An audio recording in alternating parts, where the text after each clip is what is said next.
कर्म फल जैसी करनी वैसी भरनी। बेटा बनकर, बेटी बनकर, दामाद बनकर और बहू बनकर कौन आता है जिसका तुम्हारे साथ कर्मों का लेना देना होता है। लेना देना नहीं होगा तो नहीं आएगा। एक फौजी था, उसकी माँ नहीं, बाप नहीं, शादी नहीं, बच्चे नहीं, भाई नहीं, बहन नहीं, अकेला ही कमा कमा के फौज में जमा करता जा रहा था। तो थोड़े दिन में एक सेठ जी जो फौज में माल सप्लाई करते थे, उनसे उनका परिचय हो गया और दोस्ती हो गई। सेठ जी ने कहा, जो तुम्हारे पास पैसा है वो उतने की उतने ही पड़ा है, तुम मुझे दे दो, मैं कारोबार में लगा दूं तो पैसे से पैसा बढ़ जाएगा, इसलिए तुम दे दो। फौजी ने सेठ जी का पैसा दे दिया। सेठ जी ने कारोबार में लगा दिया। कारोबार उनका चमक गया, खूब कमाई होने लगी, कारोबार बढ़ गया। थोड़े ही दिन में लड़ाई लग गई। लड़ाई में फौजी घोड़ी पर चढ़कर लड़ने गया। घोड़ी इतनी बदतमीज थी कि जितनी जोर जोर से लगाम खींचे उतनी ही तेज भागे। खींचते खींचते उसके गलफर तक कट गए, लेकिन वो दौड़कर दुश्मनों के गोल में जाकर खड़ी हो गई। दुश्मनों ने वार किया, फौजी भी मर गया, घोड़ी भी मर गई। अब सेठ जी को मालूम हुआ कि फौजी मर गया तो सेठ जी बहुत खुश हुए कि उसका कोई वारिस तो है नहीं, अब ये पैसा देना किसको। अब मेरे पास पैसा भी हो गया, कारोबार भी चमक गया, लेने वाला भी नहीं रहा। तो सेठ जी बहुत खुश हुए। तब तक कुछ ही दिन के बाद सेठ जी के घर में लड़का पैदा हो गया। अब सेठ जी और खुश कि भगवान की बड़ी दया है, खूब पैसा भी हो गया, कारोबार भी हो गया, लड़का भी हो गया, लेने वाला भी मर गया। सेठ जी बहुत खुश हुए। वो लड़का होशियार था, पढ़ने में समझदार था। सेठ जी ने उसे पढ़ाया लिखाया। जब वह पढ़ लिख कर बड़ा हो गया तो सोचा कि अब ये कारोबार संभाल लेगा, चलो अब इसकी शादी कर दे। शादी करते ही घर में आ गई बहू रानी, दुल्हन आ गई। अब उसने सोचा कि चलो बच्चे की शादी हो गई, अब कारोबार संभालेगा। लेकिन कुछ दिन में बच्चे की तबीयत खराब हो गई। अब सेठ जी डॉक्टर के पास, हकीम के पास, वैद्य के पास दौड़ रहे हैं। वैद्य जी जो दे रहे हैं, दवा खिला रहे हैं और दवा असर नहीं कर रही। बीमारी बढ़ती ही जा रही, पैसा बर्बाद हो रहा है और बीमारी बढ़ती ही जा रही है। रोग कट नहीं रहा, पैसा खूब लग रहा। अब अंत में डॉक्टर ने कह दिया कि लाइलाज मर्ज हो गया, इसको अब असाध्य रोग हो गया, ये बच्चा 2-3 दिन में मर जाएगा। डॉक्टरों के जवाब देने पर सेठ जी निराश होकर बच्चे को लेकर रोते हुए आ रहे थे। रास्ते में एक आदमी मिला। कहा, अरे सेठ जी क्या हुआ, बहुत दुखी लग रहे हो। सेठ जी ने कहा, यह बच्चा जवान था, हमने सोचा बुढ़ापे में मदद करेगा, अब ये बीमार हो गया।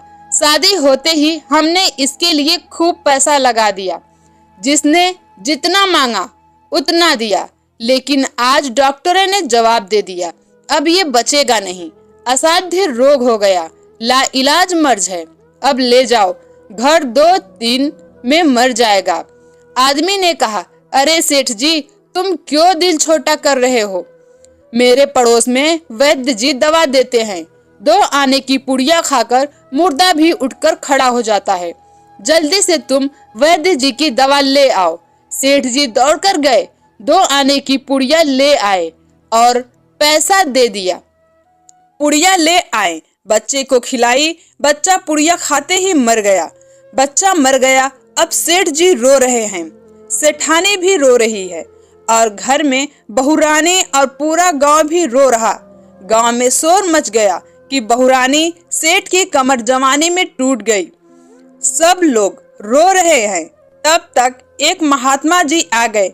उन्होंने कहा, भाई क्यों रोना धोना।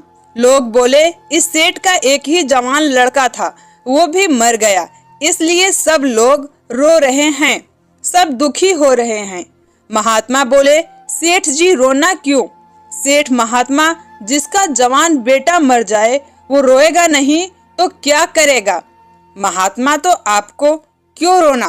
सेठ, मेरा बेटा मरा तो और किसको रोना? महात्मा, और उस दिन तो आप बड़े खुश थे। सेठ, किस दिन?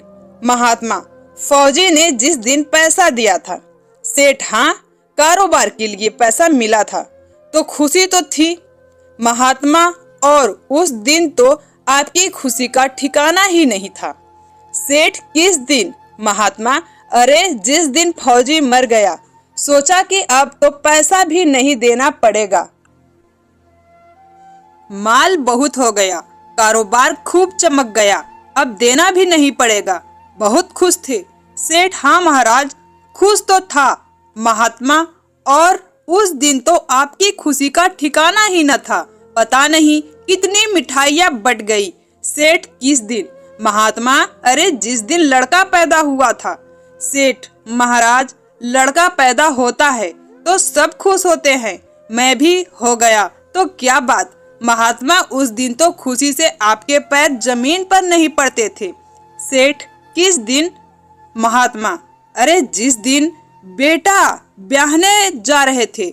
सेठ, महाराज, बेटा ब्याहने जाता है तो हर आदमी खुश होता है, तो मैं भी खुश हो गया।